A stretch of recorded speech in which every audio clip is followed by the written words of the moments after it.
environmental policy, what has worked, what has not worked, related to intended effects of climate policies, but sometimes also unintended effects we're interested in. So that's the kind of work we are doing at the Potsdam Research Institute, a climate impact research institute. The department, we are a new department now at the institute since this year. Before I have been with the MacArthur Research Institute on Global Commons and Climate Change. We are basically now the full former individual institute is now integrated into the bigger Potsdam Institute as a research department called Climate Economics and Policy, which I think is telling what we are doing. Others at the Potsdam Institute are more into the natural sciences, as you might have heard at some point. So that's a bit the background. And then I would switch to what we have done recently in this study. Focusing on climate policies that have achieved really major emission reductions. So focus was here, which policies are effective to reduce emissions at large scale? And the paper basically looks at a global scale over a pretty long time period, 2 decades.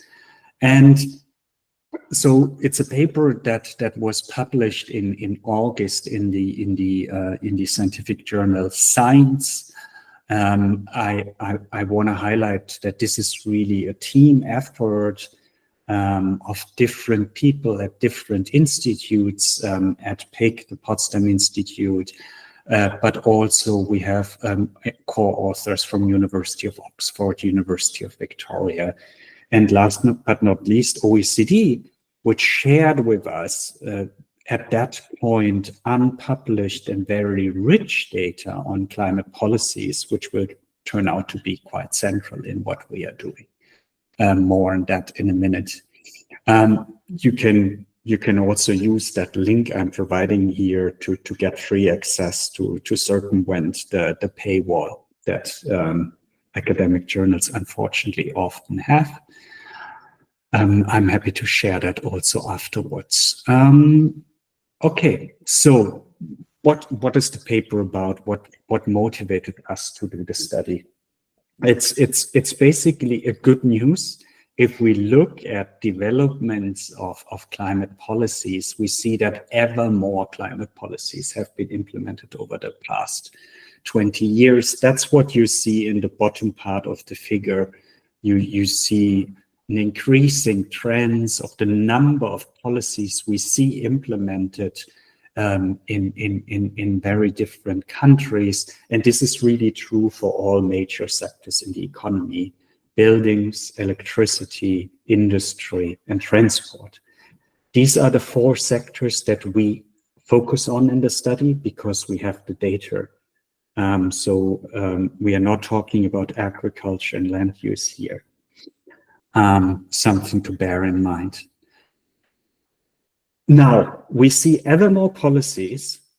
The other interesting thing is, and that's the second part of the figure, we also have experience with actually a quite diverse set of climate policy instruments. What do I mean with climate policy instruments?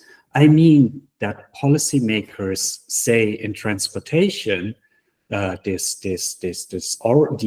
first orange bars, they have basically implemented stuff like building codes, labels, performance standards, carbon taxes, emission trading schemes, fuel taxes, bans, all kind of things, very different measures, okay? And this is really true. We see it across the sectors that we have experience with diverse climate policy instruments. And it's true for richer countries what we call developed economies in the paper, and this is also true for developing or transitioning economies. Think China, think basically the BRIC states, so Brazil, China, just to name two prominent ones. So this is the experience we actually have, but really what I think is quite intriguing is that a very fundamental question, which types and combinations of policies really lead to large emission reduction, is pretty much still an open question. We have I'm not saying we don't have evidence. I think what we are lagging is systematic evidence on that question, and particularly in terms of knowing which combinations, which mixes really do work. So that's what we try to provide with our paper. A global systematic evaluation identifying those policy combinations that have led to large emission reductions if we look back into the last 20 years.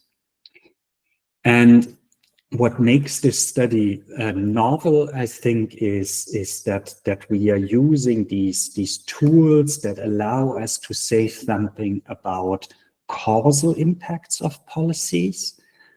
We do so at global scale, based on a background. I won't be technical at all in my talk today, but it's basically a very transparent and reproducible statistical background, framework in the background that everyone can use, that can be updated also over time. The second thing that is novel, I think, is that we really focus in the paper on that entire spectrum of policy instruments that I've motivated on my slide before. So we are talking here about 1,500 climate policies from 2000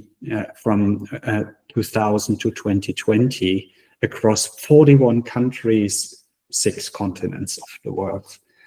And what we do is we really consider every policy measure equally. So in contrast to many other papers, we don't select before which policy instrument to study. So we are not saying, I will study the carbon tax, but really we do a horse race, if you wish, across policy instruments. And every policy measure is equally, we are agnostic at the beginning to learn that every policy in principle could be equally in the position to reduce emissions at large scale. And we achieve that, this more agnostic approach, this horse race between policy instruments, by proposing a purely data-driven statistical procedure that will leverage tools we get from the machine learning literature. So this is again more the technical stuff going on in the background. I just want to mention that. So with that, you have hopefully some idea how we are working. Let's look at what some of our findings, what can be learned from that study. So the first question is basically, so I will have certain blocks, what we learn, and the first learning block is basically, where do we detect large emission reductions? So success cases where emission reductions have been really achieved. Now, what is 2 things I want to highlight here. If I say success case or large emission reduction, I really mean cases where common factors such as an economic crisis, technological breakthroughs, some extreme weather factors, other events cannot explain that emissions are coming down. We are only interested in those cases where it's very likely policy driving this change, so not a general trend. So all our statistical framework is about disentangling common factors that lead to emission reductions, or in Europe, for example, often for many countries at the same time, but to really get those cases where it has been policy that has driving the emission drop, okay? The second thing I want to highlight here, that our focus is on large emission reductions. I'm meaning here something of at least 5%, 5 to 10% emission reduction reduced. So we don't learn in that sense, keep that in mind, what does not work. We cannot answer that. We can just answer this policy or policy combination has led to large emission reductions or not. Not leading to large emission reductions is not equal to not reducing emissions at all. But I think given climate targets we are having, which are ambitious, we really want to learn, and the time we still have to achieve emission reductions, I think that's motivating our focus on really understanding what has a large impact, okay? But that's important to keep in mind for interpretation. Okay, so where are those success cases? I have spent quite some time clarifying what they are. Here is a map. Here's a map of the countries we have in our study. And whenever you see one of those colored boxes, it means there has been a success case, a large emission reductions. And the color basically represent the different sectors, those 4 sectors we have.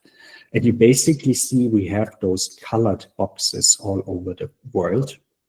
There's a lot in Europe, but there's also success in Americas, in Asia.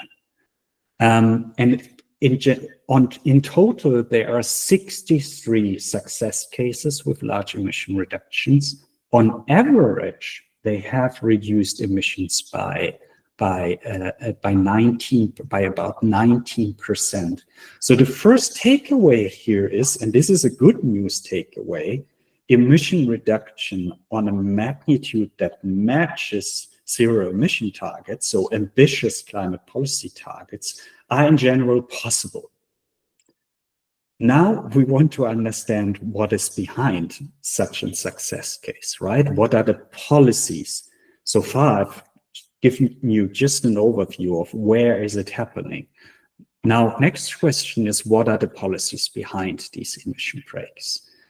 So what we are doing in the paper, I've mentioned it, we are using this very rich data that the OECD shared with us, which is really a very comprehensive and internationally harmonized inventory of all the climate policies that have been used not only in OECD countries, but also in many other key developing economies. In general, the countries we are covering represent 85% of global emissions. So it's pretty comprehensive what we have in our study and the countries for which we have policies.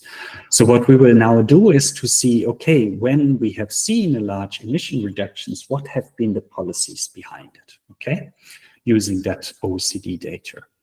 And here is just, so there are 63 cases. I won't go with you through all the cases. Let me pick one first. So from these 63 cases, this is one. This is China in the industry sector. And here what we are finding, it's a busy figure, I know. Let me just walk you through to get the key idea. What we are basically finding is 3 policy measures have reduced emissions here. It's the introduction of so-called pilot emission trading scheme in 7 Chinese provinces. These provinces are really the economic heartland of China. And these emissions trading schemes, which put a price on the carbon emissions of firms in industry, this policy came together with so-called financing mechanisms, so financial support if you would invest into improving your energy efficiency in your industrial plant, so a subsidy.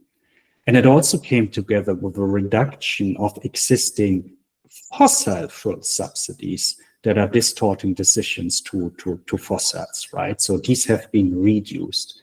So it's these 3 things that came together. And what you see is This blue line, these are the emissions. And we see around the year 2016, when these three policies are implemented, the emissions go down. They leave this path. This is the red line. These are how the emissions would have developed had the policies not been implemented. We call this the counterfactual world. So this is, and then the difference between the red line and the blue or black line, that's basically the policy effect.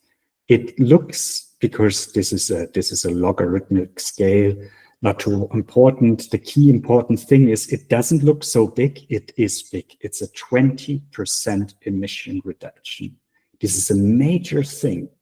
Just think. So this is we often call it developing country or transitioning economy. With a booming industrial sector, a lot of growth. And we find that China has been successful in reducing emissions through policies. So this is, again, I want to highlight that really as a good news and also as a case. It's not all the climate policy efforts happen in Europe. They happen worldwide. China, a major emitter worldwide, has been successful in reducing emissions in this case. So that's an important case I want to highlight from these 63 cases. Another case I know quite well because it's my home country is Germany. Here we have the transportation sector.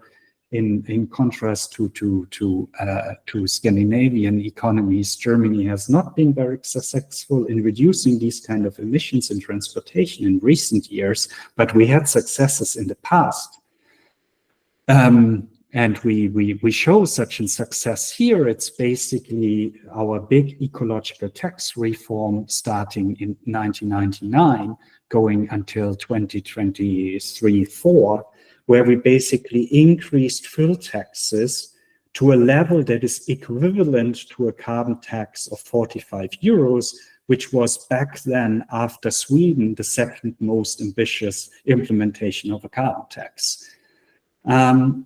So this fuel tax increase, or the ecological tax reform, came together with an expansion of regional train services, but also later an introduction of tolls for trucks on major roads. So we've basically found we can successfully reduce emissions. We have done so in the past. Here's a policy package that has worked in transportation sector of a European country.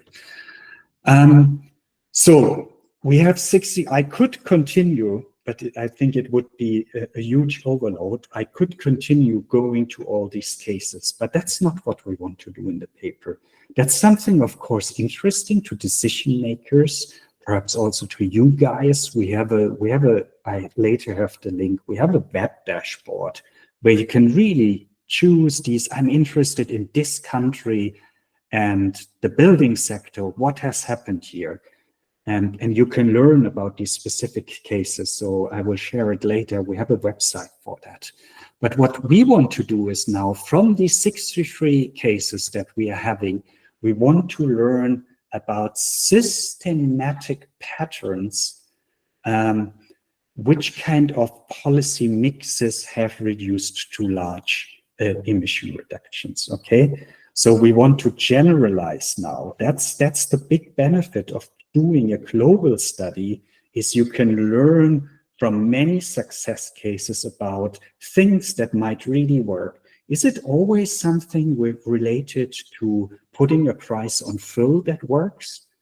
Or is it was Germany just an outlier? The same with the industry sector and the emissions trading schemes with the financing mechanisms in China. Is that something that generalizes, or very specific thing that happened in China? So that's what we want to learn. So we will now learn across the 63 success cases. So the first thing I want to share is this comparison of how large emission reductions are if you implement certain policy instruments, the names below the bars, alone. This is the lighter bar, or if you implement that policy in a mix with other instruments. This is the darker bar. So we are comparing these two bars, standalone implementation in a mix, okay? And if there is no bar, it means we don't detect this case. So for labels on the far right, you basically see we never detect a label alone as a large emission reductions, but we detect labels with quite some emission reductions if they are part of a broader policy mix. And in general, what you see is the darker bar is always more pronounced in the building sector. And it's actually also this label. Can you just what is a label? I didn't. A label. These are these if you buy a fridge, or if you buy, here in this case, if you buy a house, you have these A, B, C, D, E, these typical like categories that tell you about how energy efficient is that house that I'm buying. So that's a label here. And while I have you, there is a black. The black line. I'm coming to the black line in a minute. Yeah, it will turn out to be important, but yeah, let me do it in a minute, not to overload. So let's first stick with just a comparison of the lighter bar, standalone implementation, and darker bar. The darker bar is generally more pronounced. This is also true in the other sectors. We really see it. So we basically learn. I mean, there are exceptions, of course, but a general pattern is emission reductions tend to be greater with policy mixes. But here is a disclaimer. As we will learn with the black line in a minute, it won't do a lot. It will help a lot. But there's a clear pattern that make policy mixes more effective. It's not about a lot helps a lot.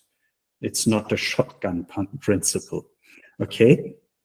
So what is it? It turns out that what we call price instruments, I'm thinking of the little cloud I have, carbon pricing, energy taxes, fossil fuel subsidy reforms, these kind of things, these are price instruments. It turns out that having them in the mix is often the complement that basically enables these larger emission reductions. Okay, let me show you that. So what I'm comparing now I'm reducing a bit the plots we have seen before. What I'm comparing now is the emission reductions for some selected but very widespread subsidy and regulation schemes if they are implemented alone. So in transportation, here we have adoption subsidies, so subsidies if you buy an electric vehicle, for example, subsidies for public transportation, or a regulation if you ban the sale of combustion engines. If you do that alone, we don't find success cases if this is happening alone. But we find that if these widespread subsidies come in a policy mix where you also have pricing, the stuff in the cloud, then it's basically enabling you emission reduction. And that's basically the black line. The black line is the emission reduction if you put these policies in a mix with a price instrument. So the black line is mixed with price instrument. This is the case of transportation. We can now look, it looks pretty similar in the other sectors. We have other subsidies, we have other regulations that we find a lot in this figure where I've showed you which policy instruments are really often used. These are the most often used policies. We always find that this black line is really very influential in terms of enabling these larger emission reductions. So the learning here is price instruments make regulation and subsidies schemes in many cases either effective at all or more effective in inducing really large emission reductions.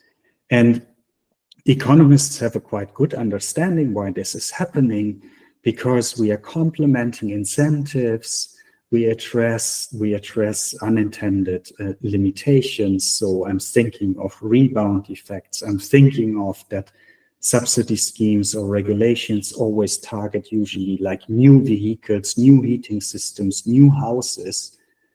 But the market is much broader, right? There are used cars, there are older houses. So if we have an instrument with a broader scope, that's powerful. If we have an instrument that makes sure that people don't drive their more fuel-efficient cars more kilometers, it's also helpful. So this is what makes pricing important in the mix, okay? So sorry, can I just ask for clarification? So when you say pricing, does that only mean that you price emissions, or do you also include subsidies where you subsidize the price of cleaner options? Do you include both those options in the concept of pricing? Yeah, that's true. So how I define it is that I take out the subsidies and only like pricing, fossil fuel pricing. So reducing fossil fuel subsidies, that's what I would call pricing. So anything that determines the price of the fossil alternative. And then, yeah, it basically turns out that the subsidies for the greener alternative also is important a point. I'm actually making on my last slide. This is about now. So these are patterns that we find, and now we also have to acknowledge there won't be a one size fits it all. So there are sectoral differences. There are also country level differences, and we can highlight that by just asking that question: are there also cases where we only need a single policy, or do we always need a mix? And because carbon taxation or carbon pricing and energy taxation are always a very dominant policy instrument here, I'm using that just as a case to highlight this. So in industry, we find that carbon pricing energy taxes alone are pretty effective. This makes sense, because this is a sector where that is dominated by profit maximizing firms, and implementing a price signal without doing more can be quite effective. Transportation is very different, as you see. In transportation, we always have these instruments as part of a mix. Why is that? Because in transportation, we have consumers. We have a lot of private consumers. We know that these private consumers are subject to behavioral biases. They are sometimes myopic when buying a new car. They have credit constraints of buying certain cars that are more expensive. They have certain aversions, these kind of things. So it turns out we need a complementary policy instrument that kicks in at the point of purchasing a new car, or investing into a new heating system in housing. And in transportation, it's really subsidies at the point of purchase that can be helpful, that make this combination then powerful. Because this complementary policy, a subsidy at the point of purchasing a car, will address some of these behavioral biases I was highlighting. So in that sense, we have it's not one size fits it all across sectors. We could also talk about in richer economies, some things work very well that might not work in developing countries. That's also something we really find in the study. We can talk about that if this is of interest. But given time, let me conclude. So what our study has shown is that emission reductions on a magnitude matching zero emission targets are possible. 63 such cases could we present, but we need to scale them, right? We need more of these kind of success cases. And we show that that it's not, you won't achieve that per se by implementing ever more policies. This will not necessarily lead to better outcomes. What the study really shows, it's the right mix of measures that is crucial. And it turns out that fossil fuel pricing is often the critical element that makes these policy mixes effective or more effective.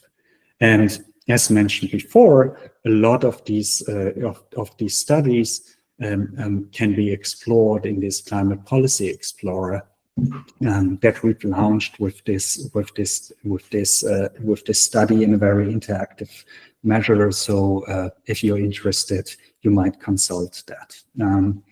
Yeah, thanks a lot. I'm looking forward to questions, comments, the discussion.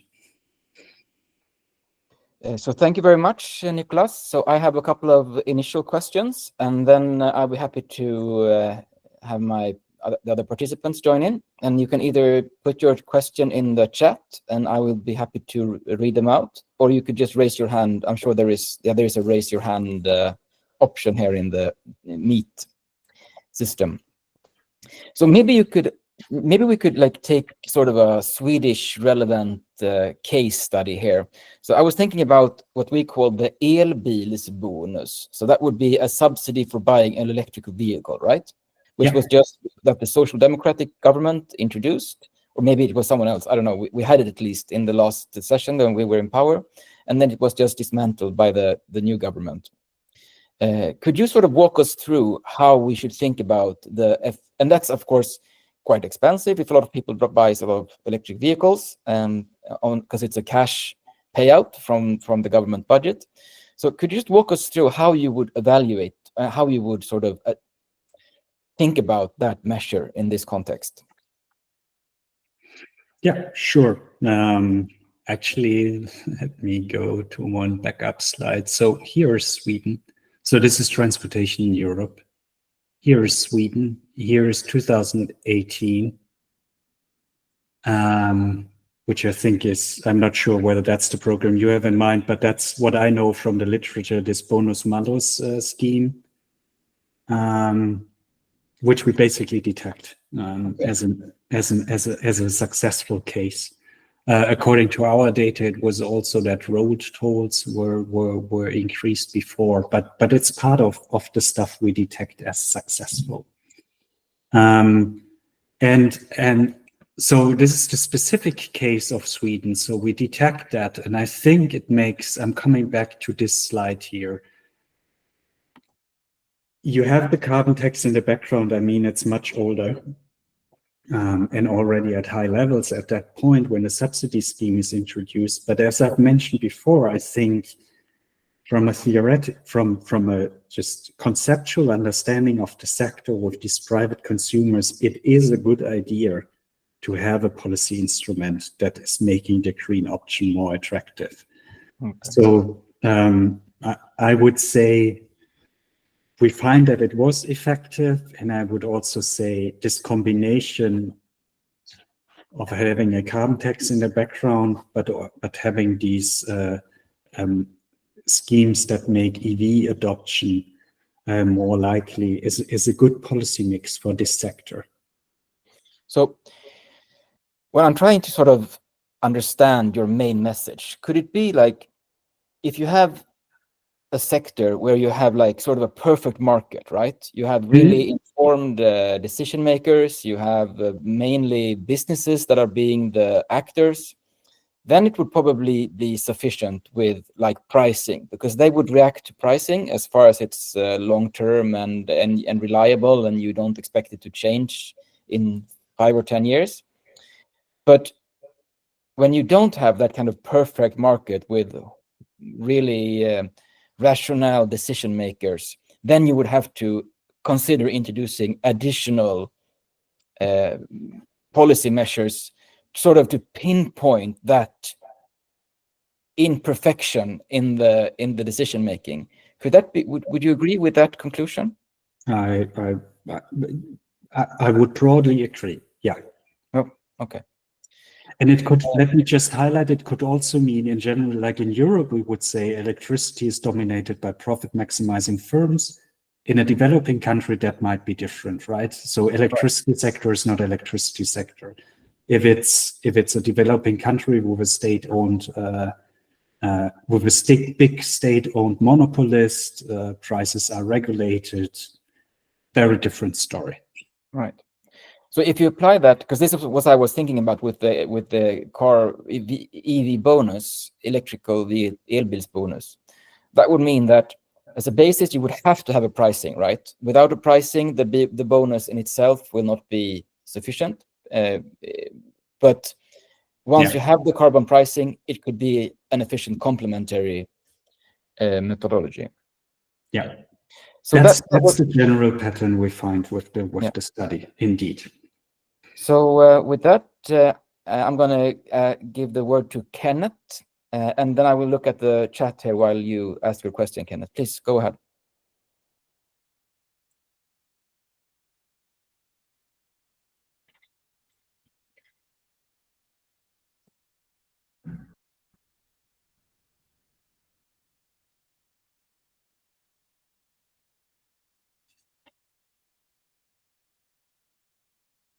Kenneth, if you're talking, you're muted. And also, please turn on your camera if possible. Sorry for that. It's a question regarding this elbil bonus.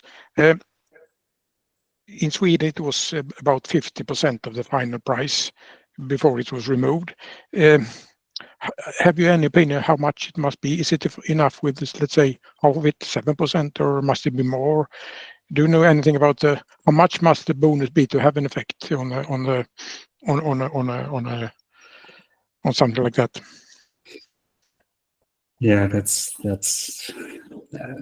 an important question. I'm afraid I don't have the answer. My general understanding would be it depends really on the market stage, how young, when is it introduced, how mature is the electric vehicle market already? What's the other tax structure? So the price differential between similar combustion engine vehicle and the EV. So a lot of contextual things that may vary across countries. I don't have an answer here for you, especially for the Swedish case, which I don't know sufficiently well to give an answer here. But in the end, right? In the end, it's about the relative prices. That will change consumers' decisions, right? Without any policy, we have the purchase price of a new electric vehicle and the purchase price of a new combustion engine. We have a differential between that, and so it's about that differential to reduce it to an extent that consumers react. And I think in the end, as a policymaker, I would also say I need to be a bit flexible, right? And it doesn't have to be static. If you see the adoption rates are huge, then you apparently provide sufficient price incentives. If no one is reacting, it's not too much. So you want to ensure some flexibility here. It's certainly the whole, and we have understanding based on what Norway did over many years. And Norway didn't do that too much. I think you can adapt your policy over time. And I think you want to do that in terms of spending your money well. It's a challenge with adoption. I'm saying we need these kind of adoption subsidies. At the same time, I think we must do a better job in terms of spending the money well. So in that sense, your question is super relevant, but also a very tricky one to answer from a scientific point of view with the evidence we have. So, Okay, thank you. So I have a couple of questions from Konstantinos, which do not really pertain to this study. So I'm going to hold off with those for backup questions in the end. Perhaps you have some good comments although they're not in the study. But let's focus on your study to start with. And here I have a question from Jonas, which is: have you taken the rebound effect on a global scale into account when analyzing the effect of the emission reductions on a national scale? So the question is not obvious to me, though, because I don't know what the rebound effect is, but maybe it is to you, Nicolas. Otherwise, Jonas can clarify.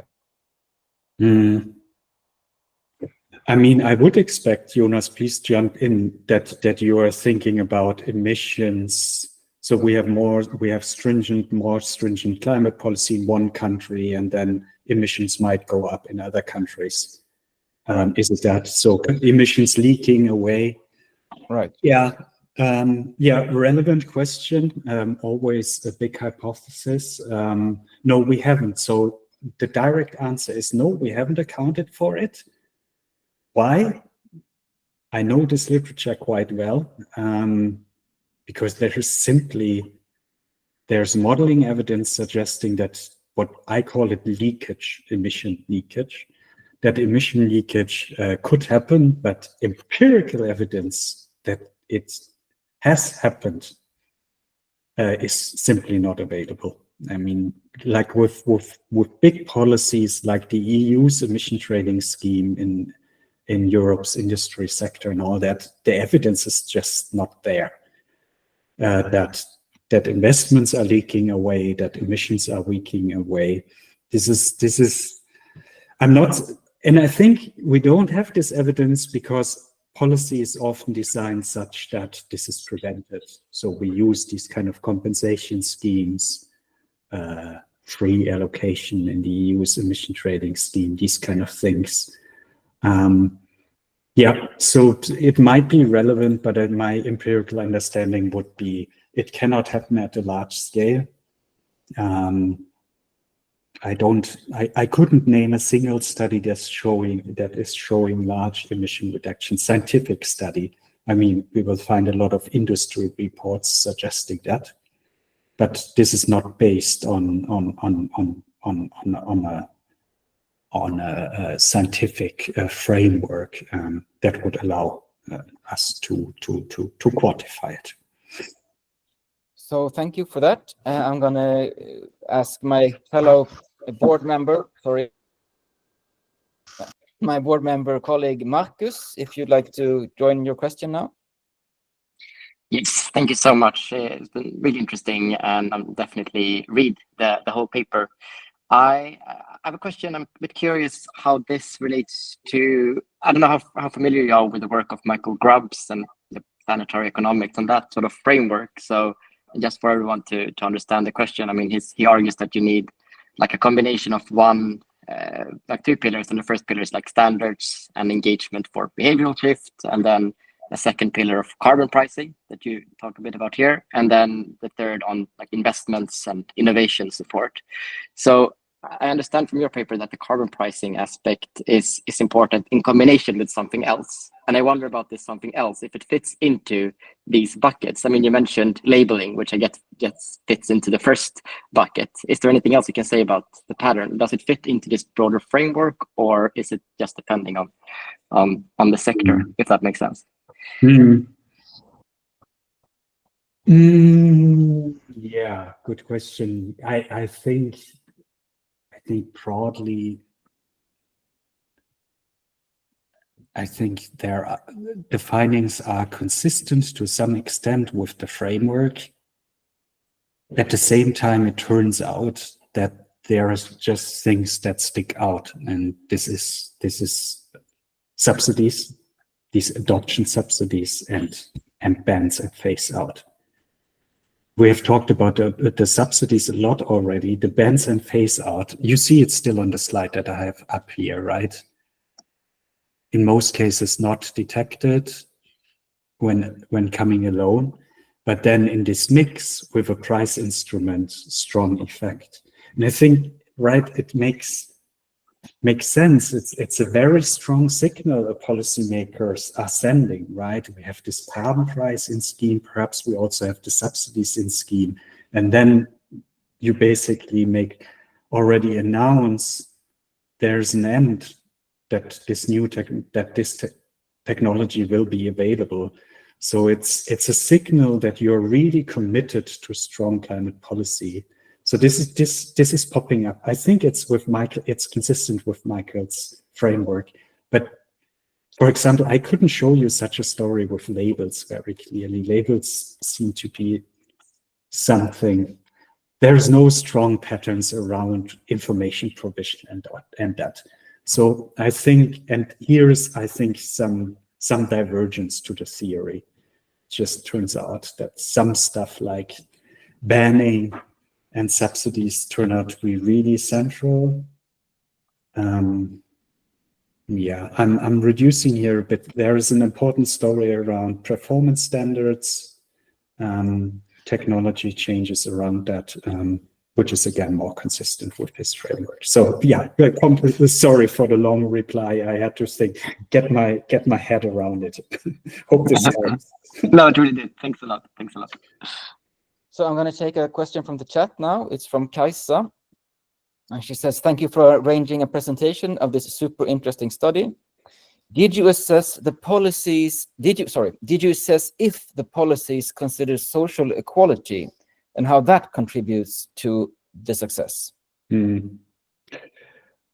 No, we did not. So the study had a strict focus on large emission reductions, ignoring all other dimensions. But of course, like, this is not, we didn't make that choice because we think that's the only thing that matters. It's, I mean, essential to think about the social acceptability of your policy mix, your policies in general. Distribution impacts do matter. So it's a relevant dimension, but we haven't studied it in the paper due to scope. Thank you, Nicolas. Jakob, please. Yes, thank you so much. It's really interesting to see about this mixing principle in relation to the standalone principle.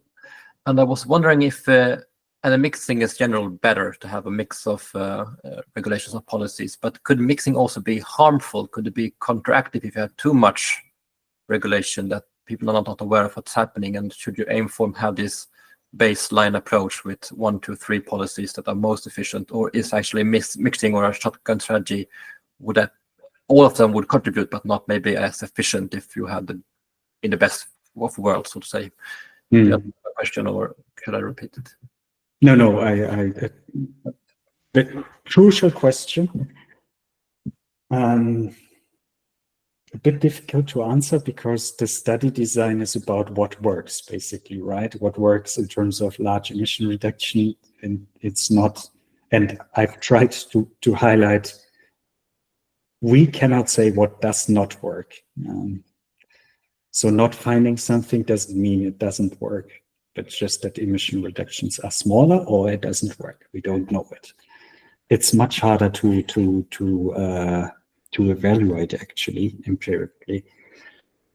So I have to resort to a conceptual answer. So I don't have the empirical answer to you in terms of, can there be also too much in a mix? But the conceptual answer somehow is related to that slide with industry, right? In industry, we have seen, given the structure of the sector, that like having this price signal can be quite powerful. So now the question is, with a limited state budget, do I want to also set up a big subsidy scheme? Probably industry would take it up, but then there might...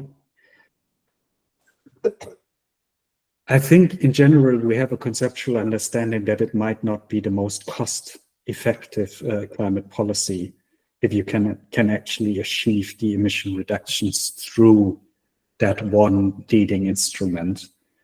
So you will basically, the subsidy won't be is likely not to be the most cost-effective policy in such a sector. And then I made the point with transportation. I think here it's different. At the same time, in transportation, we want to make sure not to spend too much money. And that perhaps rather comes to how do we treat company cars? How do we, I don't know, all these intriguing differences that you guys probably think much more than I do.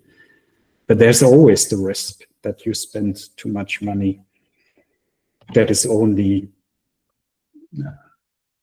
where the social benefits are smaller than the private benefits of a certain group. Thank you. Okay, so as to finalize this seminar, we're going to take a few questions that are not exactly part of your study. I'm just going to start with Jonas' second question here, which is that I'm going to summarize it from my understanding, but basically now you have focused on the emission reductions from the policies that have been taken in place. Wouldn't it have been more interesting to study or at least include the potential reduction from policies that weren't implemented anywhere, like redistribution of wealth from rich to climate and environmental restoration? So could you motivate why have you only focused on measures that were actually taken? I mean, the motivation was really, we do a lot, right? My first slides, we do a lot of these climate policy instruments. Only a part of that has been evaluated. And we have the opportunity to look back to learn what has worked. So we want to do that. And there's a chance to do it across many sectors, across many countries, to really learn something about more or less robust patterns that I've tried to share with you here. So I think that was our approach. This is my expertise to do these kind of things. Yeah. So I would agree, thinking about stuff that has not been done, looking into the future, doing these, we call it ex ante analysis, so not looking back, ex post, but ex ante into the future is a valuable thing. Also in terms of, you can even say it, do it right, look at subsidies, but better subsidies, these kind of things, right? Improving the design. I think it's valuable. It's a different line of research that we need for designing good policies. But I think it's just, it's a different study. We should anyway never focus on a single study alone, but a body of literature. And a body of literature with different approaches give us the most robust evidence base, I guess. So yeah, agree, we should do also these kind of studies. And then finally, I have a couple of questions from Konstantinos, which do not pertain to your study, but perhaps you have some good answers as a knowledgeable climate researcher. The first one, if you know how much of natural resources and energy consumption that that pertains to the war industry? No, I don't have an answer. Sorry. And the second would be how much of the total oil pumping in the world that is the reason of the ocean heating and the air. Do you know like is the oil part of the global okay. No, I'm sorry. We will have to find answers to those questions in other seminars. Exactly. Sorry. So very well, everyone. So thank you very much for this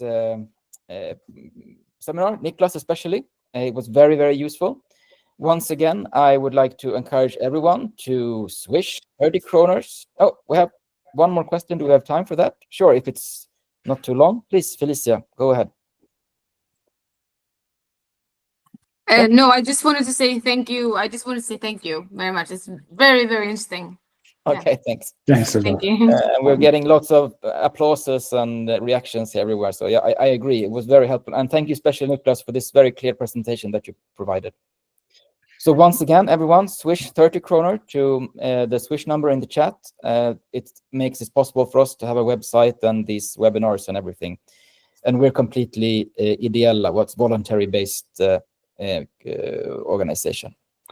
Thank you, Nicolas, and everyone. You will find this webinar on the webpage soon as a recording. And take care and have a great day. Thanks a lot. Bye.